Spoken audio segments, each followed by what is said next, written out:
ಈ ದೇಶದ ದುರಂತ, ವ್ಯವಸ್ಥೆಯ ಅವ್ಯವಸ್ಥೆ ಇವತ್ತು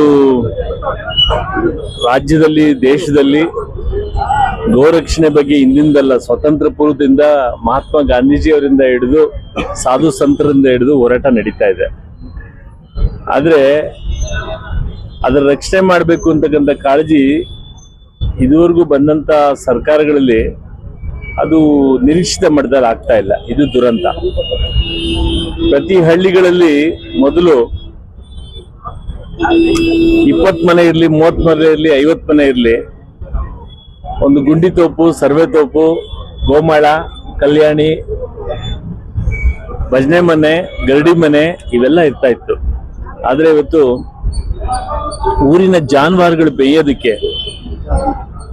ಜಾನುವಾರುಗಳು ಮೇಯೋದಕ್ಕೆ ಬೇಕಾಗಿರ್ತಕ್ಕಂಥ ಗೋಮಾಳನ ಎಲ್ಲ ನುಂಗಾಕಿದ್ದಾರೆ. ಅದನ್ನ ದುರುಪಯೋಗ ಮಾಡ್ಕೊಂಡಿದ್ದಾರೆ. ಇವತ್ತು ಹಸುಗಳೇನಾದ್ರು ಮೇಯ್ಬೇಕು ಅಂದ್ರೆ ಅವ್ರ ಹಸುನೇ ಆಗ್ಲಿ ಅಥವಾ ಪಾಪ ಎಲ್ಲರ ಜಮೀನಲ್ಲಿ ಇಟ್ಕೊಂಡಿರ್ತಾರೆ, ಸಾಧ್ಯ ಇಲ್ಲ. ಇವತ್ತು ನಮ್ಮ ಆಗ್ರಹ ಏನಂದ್ರೆ, ರಾಷ್ಟ್ರ ಸರ್ಕಾರದಲ್ಲಿ, ಕೇಂದ್ರ ಸರ್ಕಾರದಲ್ಲಿ, ರಾಜ್ಯ ಸರ್ಕಾರದಲ್ಲಿ ದಯವಿಟ್ಟು ಗೋಮಾಳಗಳನ್ನ ಉಳಿಸಿ ಮತ್ತು ನಮ್ಮ ದೇಶೀಯ ತಳಿಯ ಹಸುಗಳನ್ನ ಉಳಿಸಿ, ವಿದೇಶಗಳಿಗೆ ರಫ್ತು ಮಾಡ್ತಾ ಇರ್ತಕ್ಕಂಥ ಹಸುವಿನ ಅಥವಾ ದನದ ಮಾಂಸವನ್ನ ರಫ್ತು ಮಾಡೋದನ್ನ ನಿಲ್ಲಿಸಿ ಮತ್ತು ರಾಷ್ಟ್ರದ ಪಶುವಾಗಿ, ಪ್ರಾಣಿಯಾಗಿ, ರಾಷ್ಟ್ರಮಾತೆ ಅಂತ ನಾವೇನು ಇವತ್ತು ಸಹಸ್ರಾರು ವರ್ಷಗಳಿಂದ ಇವತ್ತು ಕರ್ಕೊಂಡು ಗೋಪೂಜೆಯನ್ನು ಮಾಡ್ತಾ ಇದ್ದೇವೆ. ನಮ್ಮ ಈ ಭಾರತ ದೇಶದಲ್ಲಿ ಅದನ್ನು ರಾಷ್ಟ್ರೀಯ ಪ್ರಾಣಿಯಾಗಿ ಪರಿಗಣಿಸಬೇಕು ಅಂತ ಆಗ್ರಹ ನಮ್ದಾಗಿದೆ. ಕಳೆದ 1 ತಿಂಗಳಿಂದ ನಮ್ಮ ಕ್ಷೇತ್ರಕ್ಕೆ ನಮ್ಮ ಪ್ರಭುಲಿಂಗ ದೇವರು ಮತ್ತು ಗುರುಗಳು ಎಲ್ಲ ಸೇರಿ ವಿಚಾರ ಸಂಕಿರಣೋತ್ಸವ ನಾವು ಮಾಡಿದು. ಯಾಕಂದ್ರೆ ಏನಾಗಿದೆ, ಜನಸಾಮಾನ್ಯ ಬದುಕೇ ಒಂದು ಹೋರಾಟ ಆಗಿದೆ. ಏನಾಗ್ತಾ ಇದೆ ಅಂತ ಕೇಳಲ್ಲ, ಏನಾಗ್ಬೇಕು ಅಂತ ತಲೆ ಕೆಡಿಸ್ಕೊತಾ ಇಲ್ಲ.